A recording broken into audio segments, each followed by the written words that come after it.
going on, everybody? I'm Will Ortner. This is Seahawks Today, and your Seattle Seahawks just got a ton of injury news, both for the Seahawks as well as some big injury news going on with the Vikings as well. We're going to dive into all of that on today's episode, and I want to stay first with the guys who are staying on the injured reserve. That's Julian Love and tight end Eric Saubert. Now, why are both of those guys staying on the injured report? Well, because they're just not ready to go yet. They are in a spot where it doesn't make sense to activate them onto the active roster because, one, they would take up some space if there's no reason for them to take up that space if they're not going to go and see the field immediately. I also think at this point, especially with Love, McDonald wants to wait until the safety is 100% healthy and ready to go. There's no reason to rush him back, especially with the games that you have going on right now. Like, Julian Love really shouldn't make the difference between you beating the Minnesota Vikings and you losing to the Minnesota Vikings.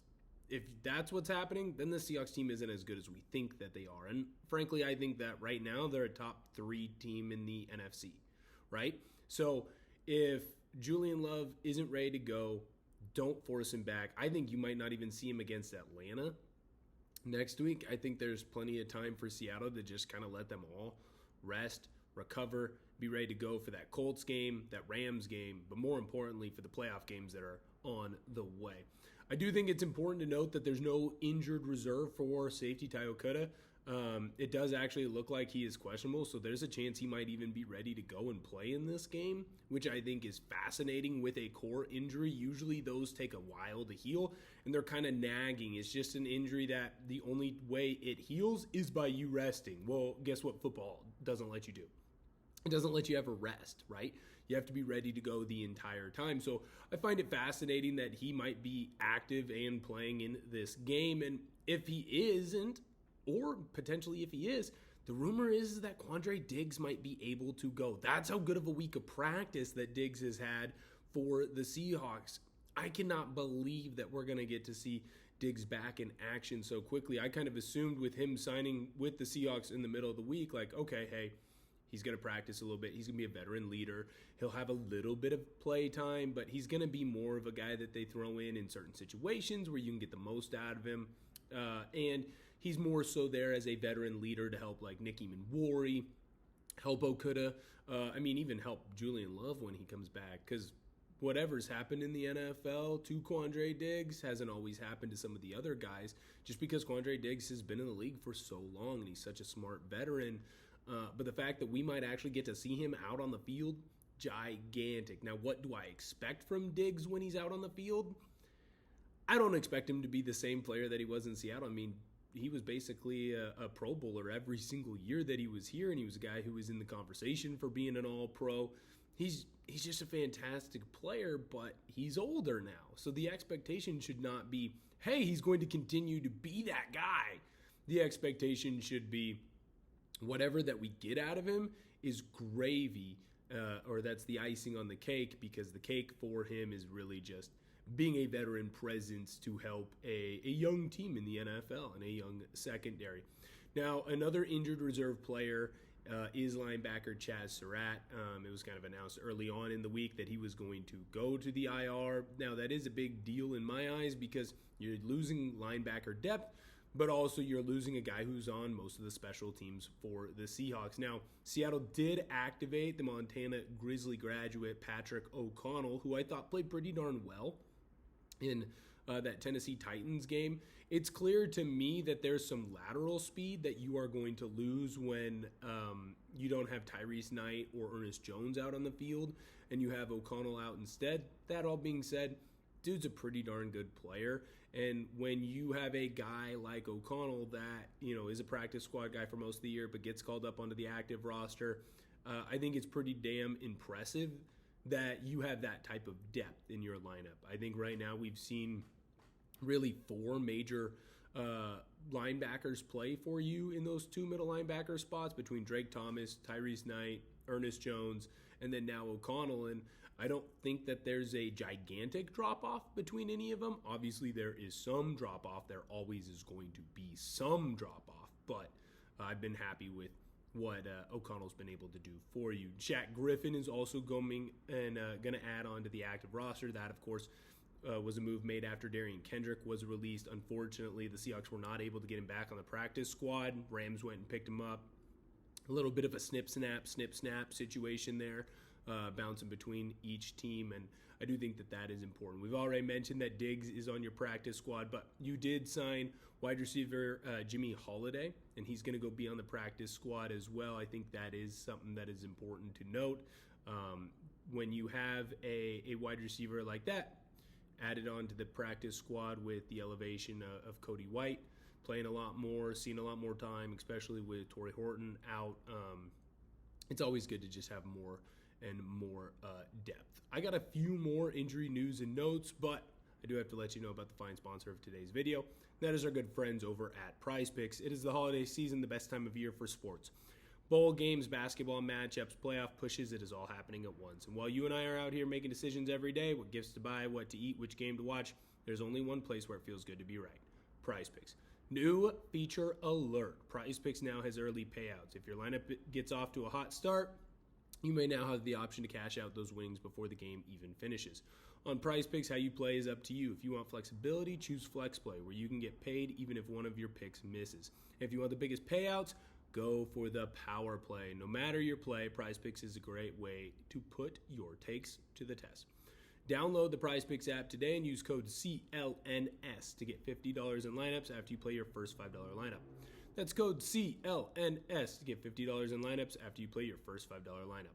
Prize Picks. It's good to be right.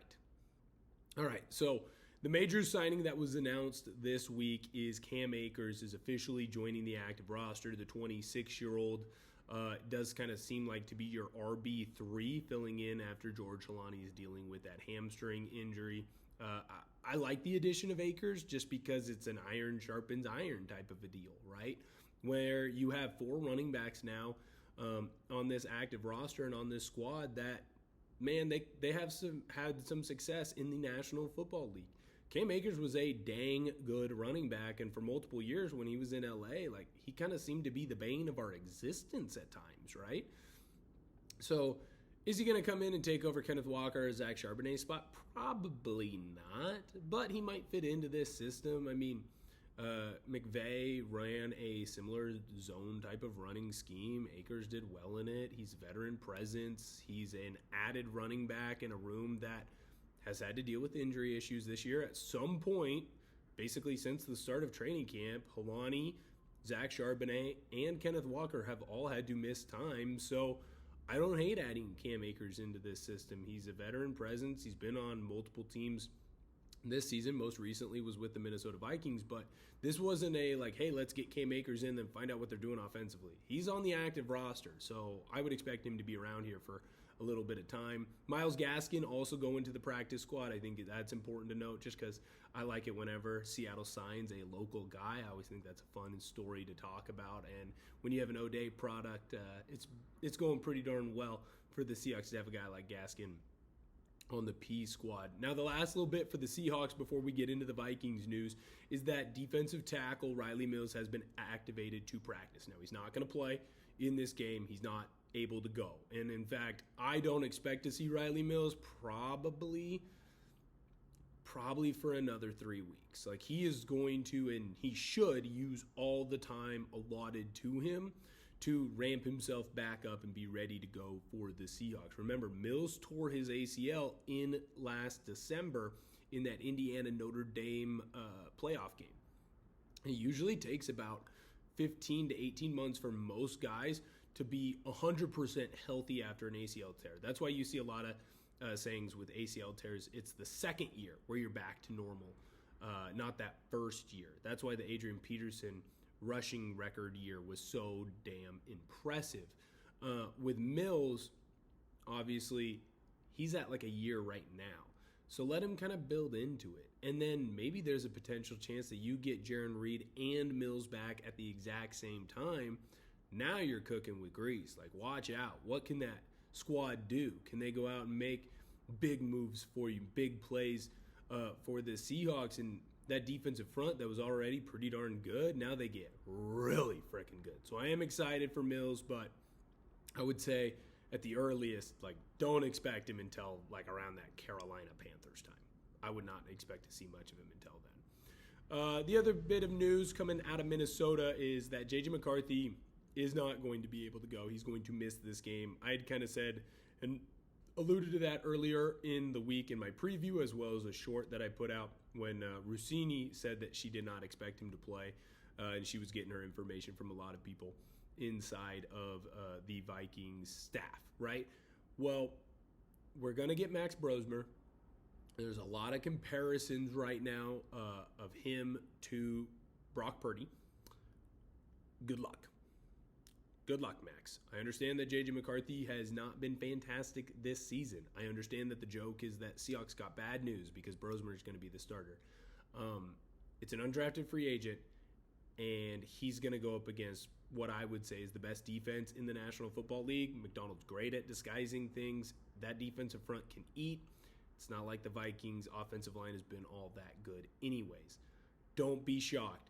Do not be shocked if the Seahawks defense kind of have a similar performance to that Arizona game. Not necessarily in getting forced fumbles and touchdowns, but don't be shocked if those guys absolutely eat.